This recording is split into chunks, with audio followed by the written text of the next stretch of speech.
Welcome to the wardrobe, everyone. I'm just in the middle of setting up this new ring light that I got. Ring lights are designed to make it look as if you've got professional lighting, and they're quite on the expensive side, so they can be. I didn't skimp on this at all. I paid $15, which I thought was quite expensive. Anyway, that's not the point. I'm trying to set it up so that we can have some good lighting so that I can read a couple of the short stories that were sent through to me. So if I can just find that power button, we can get the professional lighting started. Oh, God. As you can see, the ring light functions rather well. Now, on with our story. This is called Zom-Be-Mine, a Rom-Zom story by Tova Opatrny. It was easy to assume zombies... I really am quite good at this until I sit down to actually do something. It was easy to assume zombies were brainless killing. It was easy to assume zombies were brainless killing machines. Sure, they didn't experience things like pain, both physical or emotional, which was fine for Brian. He didn't miss things like getting embarrassed by his co-worker Seth and having the whole office laugh until his face turned red. Dead skin didn't turn any shade besides ghostly green until it was weathered into a nice tan.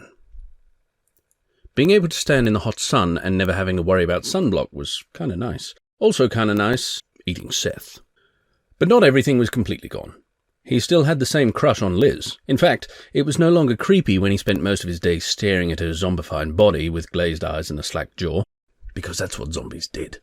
She still had her beautiful green eyes. Blue eyes, fuck. She still had her beautiful blue eyes, although they were more milky blue because of decomposition, and the left one had popped out during an attack and hung halfway down her sharp cheekbone.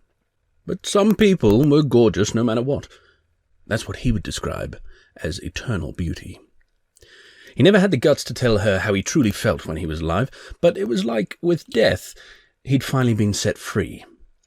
Now he brought her actual guts, still warm and dripping, and while her teeth ripped through the large intestines, she would grunt, which was zombie language for saying thank you. At least that's how he interpreted it. Sometimes, when they stumbled together in a zombie horde, he let his lifeless swinging arms brush against hers.